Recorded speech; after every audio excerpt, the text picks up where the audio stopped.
Hey, what's up everyone? Welcome back to the channel. If this is your first time here, make sure you hit that sub button and the bell icon so you don't miss any future uploads. We have tons of great content coming your way like this guy. And for today's figure review, we're going to be taking a look at the Studio Series 108 Transformers Rise of the Beasts Wheeljack.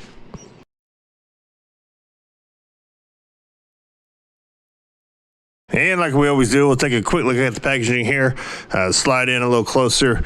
You got the Rise of the Beast logo there, Karl, the Generations, Transformers along the side, Studio Series 108 Wheeljack, artwork there of the VW mode, and there's the figure, no window packaging of course. Full body artwork there with the Autobot symbol. There we go, we got pictures of the robot mode, alt mode, it says Cliffside Chase. 28 steps, officially licensed VW. That all looks good. There's a picture of the backdrop he comes with. Studio Series on this side. Profile picture of Wheeljack Deluxe Class. Not much on the bottom, just more words. And top, you just got the Rise of the Beast logo with the cardboard hanger. So pretty standard fare for Hasbro packaging. Looks okay for what it is. But let's don't waste any more time. Let's get this guy open and check him out.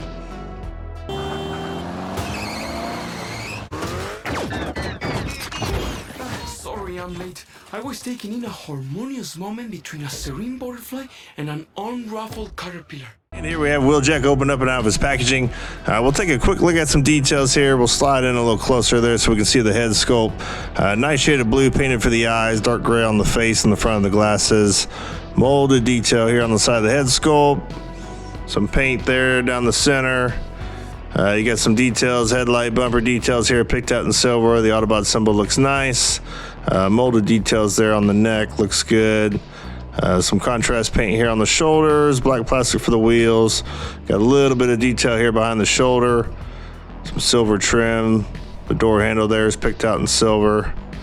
A little bit of detail, molded detail there at the upper arm. Some molded fist detail. Quite a bit of detail going on here for the midsection there. Some engine or robot detail all in this dark gray.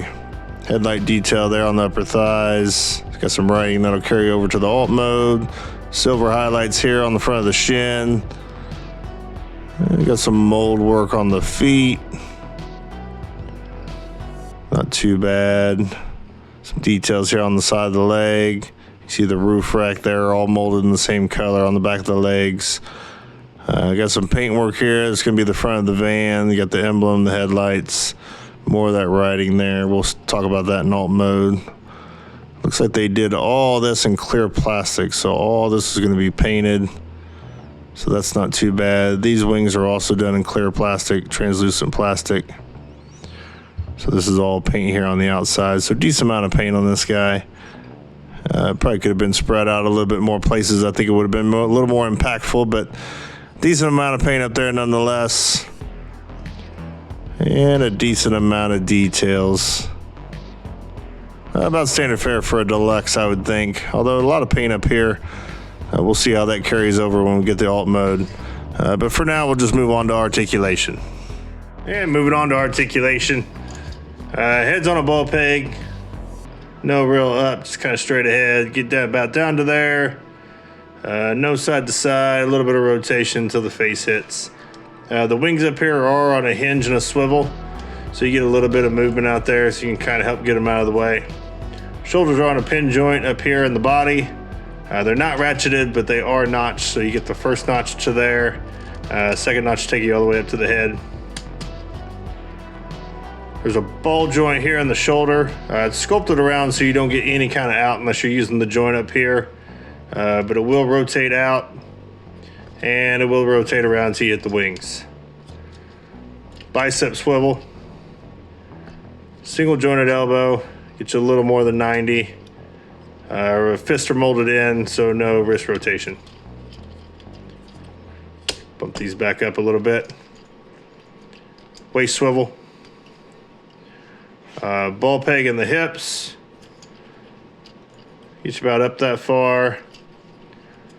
And if we flip the back up here, you get the full range back. and not much out, but a little bit. Thigh swivel here. Knee joint, a little less than 90. It's a pin joint into a ball peg, but with the way the sculpt is, you're still going to get less than 90. But you do get a little bit of forward. I don't know what you use it for, but you get a little bit forward there from the ball peg. Also gives you a swivel there at the knee. You got your ankle rocker, decent amount of rocker. Good amount of toe up, a little bit of toe down. So all in all, not terrible for a deluxe. The shoulders are a little wonky.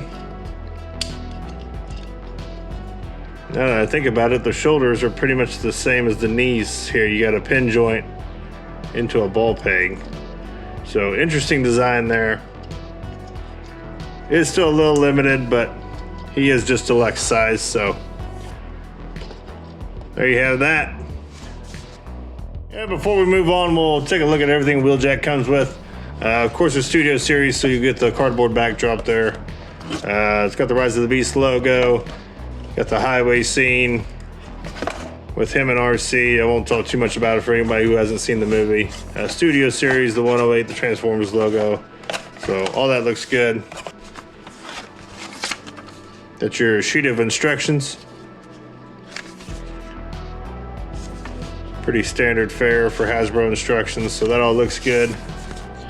And you get a blaster here. It's completely done in this smoke gray translucent plastic. No paint whatsoever. Some molded details there, although they're hard to see since it's translucent. I don't know why they decided to make the entire gun out of translucent plastic, but there it is. And the gun will just peg into his hand like normal. So it fits just fine. And in alt mode, the gun has two pegs there, one on each side. And you can just peg it on top like so. Got a question for you guys. Maybe somebody can leave me a comment down below. Does anybody even use these backdrops? I mean, they seem decent enough, but I've never really found a use for them. They don't seem to display the way that I would want them to. Just curious if anybody actually uses these. Let me know. And for some size comparisons, here we have him standing next to the Rise of the Beast RC, so you can see how they scale together. And here he is standing next to a couple other Wheeljacks, so you can see how they all scale together. And height-wise, looks like Wheeljack's coming in a little over 5 inches, about 5.5 to the top of the doors. All right, let's get this guy transformed so we can check out his alt mode. And I'm just gonna say now, it is not the smoothest transformation, but we're gonna do the best we can. Let's go.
And now that we got that mess out of the way, let's look at some details here in alt mode. You got the silver paint for the trim there, runs along from the front all the way around, so that looks pretty good. You got the writing on both sides, molded in roof rack on the top, looks pretty good. You got these translucent windows, which you can obviously see the head sticking in the front. You know, it is what it is. Silver painted there on the headlights, the emblem looks nice. Clipped on front wheels, no paint. Got some pinned on back wheels there, no paint. Get a little bit of the shin parts here hanging down, but I guess it's not terrible. A little bit of paint there for the back window. And that looks like about it. The back of mine won't quite stay together here. I don't know if it's just my copy or maybe I don't have something lined up right, which is entirely possible. A lot of these pegs back here, when you're folding the legs over, aren't super secure. So a lot of this you're fighting with during transformation. Just try to get everything lined up right. So your mileage may vary, but that's where I'm at on this. But there he is. Screen accuracy, I think he looks pretty good. It's not too bad, other than just the engineering. That's kind of my major issue here. And well, and the fact that you can see his head. Why you would use translucent plastic here when you know that's where the head's going to be. But rolls pretty good. So there he is. It sounds like we're all going to die. And final thoughts wise, I mean, let's talk about it here. A couple issues with the transformation. The way the shoulders come down past the translucent doors kind of makes me nervous. They're on a translucent hinge and you have to do a little bit of flexing. It's a tight fit. The way that nothing really wants to peg into the back, I mean, it all kind of lines up, but there's pegs there and tabs, but nothing seems to peg in super securely. With the way the knees are double jointed and they're on a ball peg and a hinge and they have to fold over on themselves. I mean, it's a fight with trying to keep everything lined up, especially when nothing's holding together really well. The back of mine won't stay pegged together, so I'm going to have a constant gap there. So that's an issue for me. And I know I've already pointed it out, but obviously the most glaring issue would be the translucent windows, especially when you got the head sculpt front and center. Why that would be a design choice is beyond me, or at least allow me to be able to turn the head around so I'm not staring at his eyes through the front windshield. But other than that, for a deluxe, I mean, he rolls well. All the paint that's applied looks good. All the paint looks clean. The molded details are all nice. I don't like the way that the shoulders transform. It's a tight fit around the translucent doors. There's a little bit of flexing in there, and obviously that makes me nervous with any kind of translucent hinge. The way that the doors fold up over the body in alt mode, it also takes a lot of flexing. It just seems like a lot of pieces getting in each other's way, and especially for a deluxe class, which is a little more on a simplistic design. It just seems unnecessarily complicated. I mean, I've seen figures that look better than this and do transformation better, less complicated, and the end result looks much better. I know that sounds like a lot of negatives, but for a mainline figure, I just don't think that transformation should be that cumbersome. Now that I've had a chance to get this guy back and forth a couple times, obviously those ball joints and the legs are starting to loosen up, which makes transformation even worse to try to get paid together. But enough for the negatives. As an action figure, he's got a decent amount of articulation. And honestly, if you like the design from the movie, which I don't know how many people did, but he actually looks pretty good. If I remember correctly, I do believe that the doors on his back should be flipped the other way, so you're seeing the paint. I mean, that definitely would have been nice if they would have found a way to flip the doors there so they're facing forward, so you're not just looking at the translucent plastic behind him. I definitely think they could have done themselves a favor and not molded the doors in translucent plastic and saved some of that paint. Pick out a little more of the details, both in alt mode and in robot mode. I think a little bit of that silver detail on the wheels and around the back of the van and everything, maybe on the roof rack, I think would have been a lot more impactful. And this has been my review of the Hasbro Transformers Rise of the Beast Studio Series 108 Wheeljack. If you enjoyed the video, make sure you hit the like button. Also, drop me a comment down below. Let me know what you think about this guy. And I just want to thank everyone for stopping by. We really appreciate it. And we can't wait to bring you more content like this. Also, you can follow us on Facebook and Instagram. I'll leave those links in the description below. I'll also leave a link down below where you can possibly find this figure if you might be interested in picking him up. And until next time, for the love of toys, We'll see you.